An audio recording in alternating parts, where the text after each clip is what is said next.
Henry Phillips was 16 years old in 1970 when he accompanied two men, ages 20 and 28, on a gas station robbery.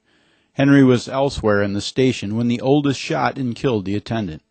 Although he had no juvenile record, Henry was tried in adult court and convicted of second-degree murder. He was sentenced to life in prison with the possibility of parole after 10 years. In those days, judges understood that parolable lifers could earn their release like other prisoners through education and good behavior. Now, however, parole policies have changed and the parole board refuses to release lifers like Phillips. He is 51 and has served 34 years. Hello, I'm Barbara Levine, the Executive Director of CAPS, the Citizens Alliance on Prisons and Public Spending. CAPS is a nonprofit organization that advocates re-examining policies that keep people incarcerated far longer than is necessary for public safety. Henry Phillips is one of 850 Michigan prisoners serving life sentences who are currently eligible for parole. The circumstances of these parolable lifers present a unique challenge to our values about justice and fair treatment. Under Michigan law, people convicted of first-degree murder must be sentenced to serve a life term without parole. But for many serious offenses, the judge can impose a life term with the possibility of parole. With these life sentences, the person becomes eligible for parole after 10 or 15 years. For decades, judges commonly imposed parolable life terms in the belief that the defendant would have a meaningful chance to earn release. And for decades, parolable lifers were released after serving 12 or 14 or 16 years. Now, however, the parole board has adopted the policy that life means life. It has virtually eliminated the distinction between life without parole for first-degree murder and other life terms. It doesn't even give parolable lifers very serious consideration. It is only required to review their files once every 5 years and does not have to give reasons for denying release. The parole board has changed the rules long after people relied on them to set sentences and negotiate guilty pleas. Its justification is that times change. If people are serving decades longer than was ever intended, that's simply too bad. Donald Martin has seen lifer sentencing from two perspectives. He was the Ingham County prosecutor from 1986 to 1996, but before and after that, he has served as a defense attorney.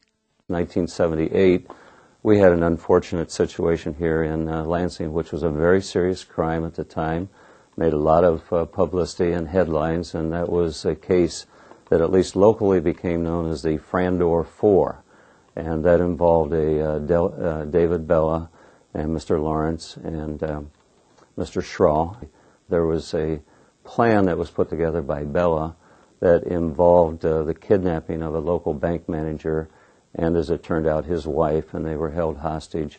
And then the idea was to go over and rob the bank in Frandor. But the long and short of it was that Mr. Schraw and Mr. Lawrence were taken into custody by the police while the robbery was in progress, and actually freed the bank robbers, or the bank manager's wife, and actually cooperated with the police. As a result of that, the police were trying to take Mr. Bella out, arrest him, when a gunfight ensued and a Lansing police officer was killed by Bella. Bella was convicted of all the charges and is serving a mandatory life sentence. And Schraw and Lawrence were acquitted of the felony murder charge, found guilty of kidnapping, received a life sentence for that, and then also were found guilty of conspiracy to rob the bank. At the time that type of sentence was imposed by Jack Warren, it was crystal clear in everybody's mind that was involved with that case that the life sentences that were given to Schraw and to Lawrence were such that Jack Warren and all the defense counsel and even the prosecutors at that time believed that the life offense would result in being a parolable offense, and it would probably occur in the 10 to 15 year bracket review-wise. Bella, ironically, is serving a mandatory life sentence, but with Lawrence and Schrahl, who both of which I understand to be absolutely model prisoners without any blemishes on their record whatsoever, have been repeatedly turned down by the Michigan Parole Board and are in effect being treated as life offenders. Dale Daverman's 89-year-old great-aunt was killed in 1974 when she surprised a pair of teenagers burglarizing her Kent County home. 16-year-old Ross Hayes stabbed Catherine Thomas with a kitchen knife.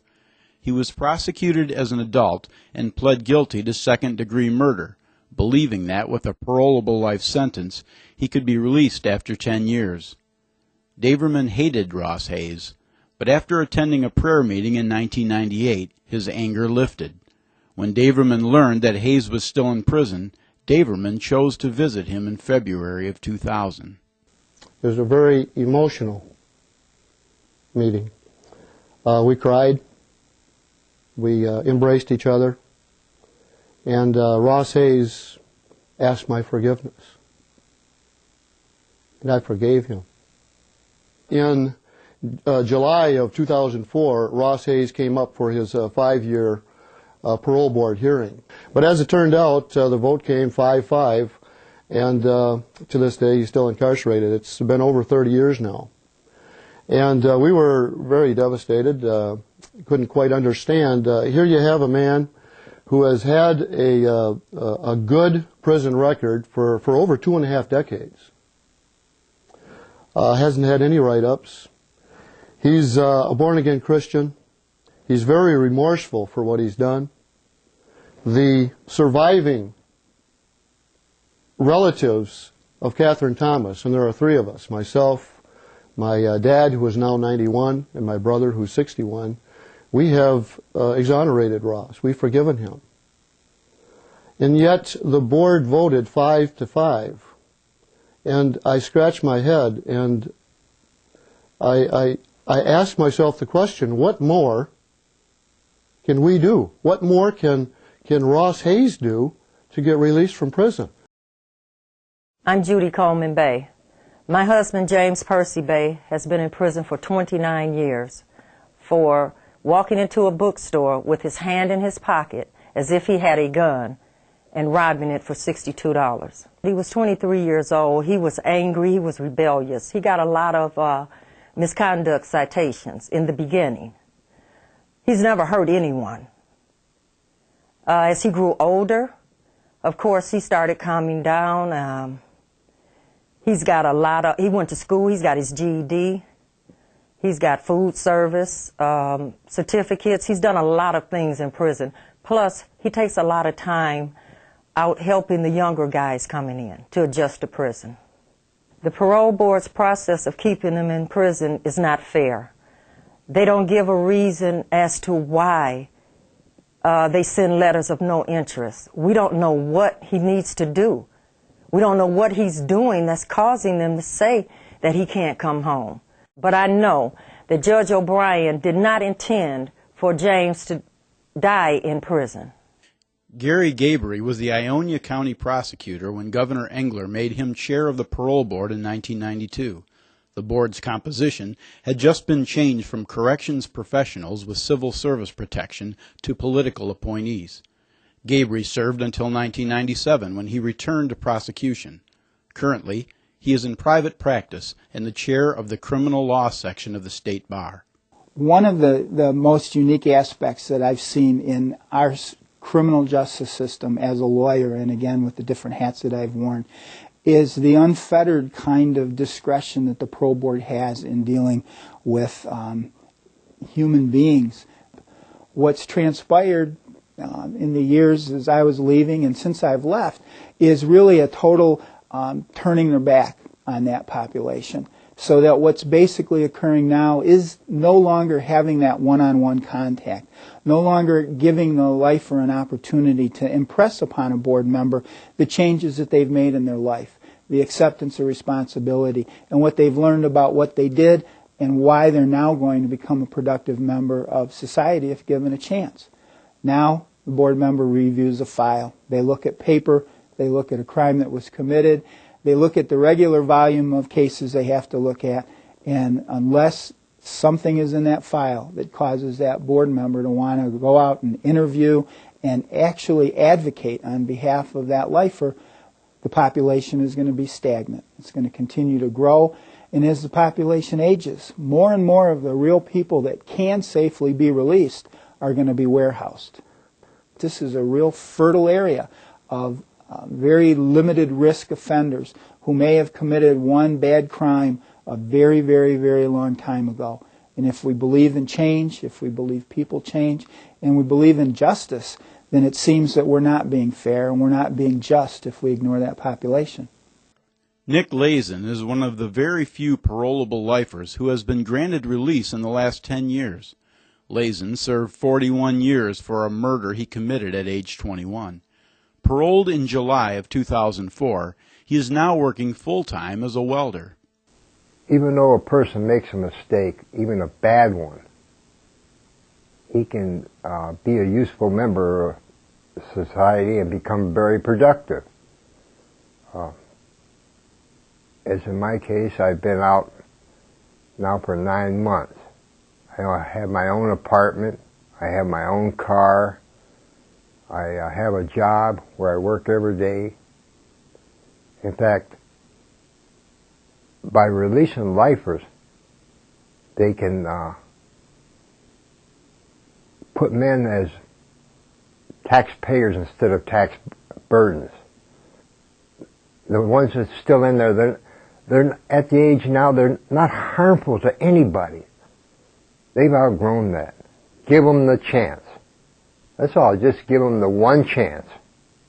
Robert Brown, Jr. was director of the Michigan Department of Corrections from 1984 to 1991. Before that, he served as the deputy director in charge of state prisons, as a deputy warden, and as a prison counselor. He also worked as a parole officer in Detroit from 1962 to 1967. Brown is currently a criminal justice consultant and a consent decree monitor for the federal court. I can recall judges at sentencing time saying to offenders as they sentence them to life in prison or to a long indeterminate sentence that you're going to be eligible for parole after 10 years, and I suspect if you do the right things and keep your record straight, and there's a couple of things you need to do for your own life, like finish high school, some of those things, that you'll be out a little after 10 years. I know that the parole board members knew a lot more about the people that they were considering in those days. They started reviewing those cases after the person had been in prison for 7 years, and so by the time they saw them after the 10th year, they knew a lot about the prisoner. Parole board members had the same understanding that I had and that all of us had, I believe. If there was an exception, I didn't know about it, that parole was presumed as soon as someone demonstrated ability, some potential that they were going to get along and not be what I always called jumping out of trees on people if they were released. I was a parole officer for 5 years in the streets of Detroit, and lifers were no problem at all. I never had a lifer, supervised a lifer while I was a parole officer that I had any problem with. Many prisoners that are doing time now were sentenced long before there was any such thing as sentencing guidelines. And if the sentencing guidelines that are in place today, while they're not perfect, many of those people wouldn't even have life sentences today. I think about people who are doing a lot of time and what the parole board was thinking when they were sentenced, what the judges were thinking when they gave them the sentence, what the understanding was from the defense bar, from the prosecutor, the bench, the offender, and then to have it completely turned around now because you got some people appointed to the parole board who have a different philosophy and who think that maybe the law intends for them to have more power than the court has. CAPS is working to change the parole board's approach to lifers. We've published a report called No Way Out, The Parole Board Redefines the Meaning of Life, that explains the changes in parole policies and tells the stories of 20 lifers. The report is available at the CAPS website. We've developed proposals that would help make the parole process fairer and the parole board more accountable. These include requiring the board to review lifers more often and to interview them in person, requiring the board to give reasons for its decisions, permitting appeals of decisions to deny parole, and establishing a special lifer review panel to carefully consider the cases of people who have been parole eligible for so long. But we need your help to get these proposals adopted. Please think about the stories you've heard and then ask yourself 4 questions. Is it just to apply the board's current life means life policy retroactively to these old cases? Is it good public policy to let the parole board undo the intentions of sentencing judges and the legislature? Is it fair that the parole board's decisions do not have to be explained and are not subject to any review? Are we safer because men and women like these are still in prison?